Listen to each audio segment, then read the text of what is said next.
I hear much commentary and many reactions, for instance, to our conversations, and in general, wherever you give lectures or anything, there are certain people that always follow you and they like, rah, rah, they bark and bark, but nonetheless, they don't let go. And they say this and say that, and as if in Russia, fascism, Slovenian fascism is very developed. And, well, as you say, that they were held very strictly and they're ready to eat up everyone. So they should say, thank you, I nourished them. I'm constantly throwing them bones. Otherwise, what would they do?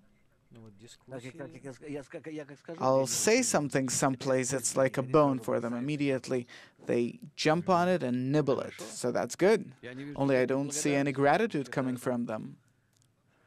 Well, in general, all that has to do, suppose, with Arkady Dukhin. He has a song that just came out. He came popular enough in Russia, and immediately they found out he has Israeli roots, and you bastard, and so on. Why do people like picking in other people's diapers? Why are people still on such a level? Well, in Russia, there's a big problem. The people, they lived through a horrible history. The people, they're practically living in a feudalic society. They're the vassals, you understand? They're the masters and servants, the slaves, that you can do with them whatever. You can buy whatever. You can sell whatever. And to do whatever you want with any person, and no one will do anything about it. No one will do anything about it. So, you see, in such a society, when these different currents develop, these different movements, nationalistic, it's natural. And they're fascists, actually, because the fascism and the communism that was in Russia, they grow from the same place, actually.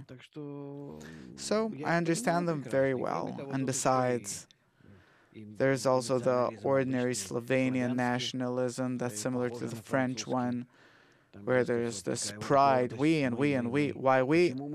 Not clear, but we. Special idea, an empire, the first among equals, and so on. Practically, without insulting the people that I actually love. I grew amongst them, it's my culture and everything. But it's a people that has to somehow justify its existence. They have to somehow elevate, raise themselves. They have that need. The French are the same. Also, they have to stick out somehow. So no one really pays any attention to it. So every people have their problems. So what? It's the character of the nation. Kabbalah doesn't relate to it in any way, at all. It's something very earthly. Kids. So what? If a person really rises higher than the world, just a bit, looks from the side at destiny, at humanity, at all this that's coming and going, then what's the difference who has which kind of character, like kids in kindergarten? This one is like this, that one is like that, so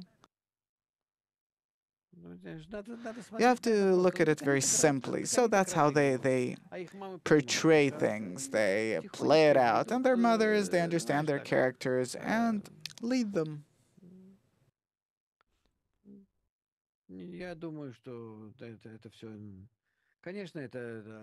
Of course, it's all achieved through great bloodshed and loss in life and suffering in humanity, but that's our history. Can't do anything about it. Kabbalah looks at it today completely differently.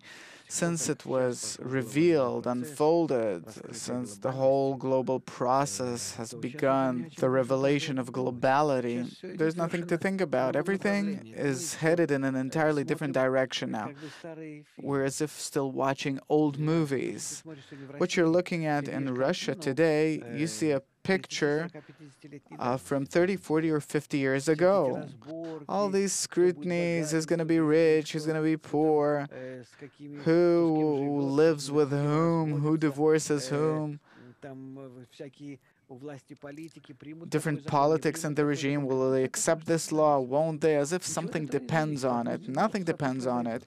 They have no idea what's going to happen tomorrow. They're accepting a law today that will assimilate for several years, and in several years everything will turn there upside down. Half the country is going to freeze. See? In the summer, everything will burn, and in the winter, everything's going to be in ice. What laws, what corrections, deputates, the Duma, do whatever you want and think whatever, won't help.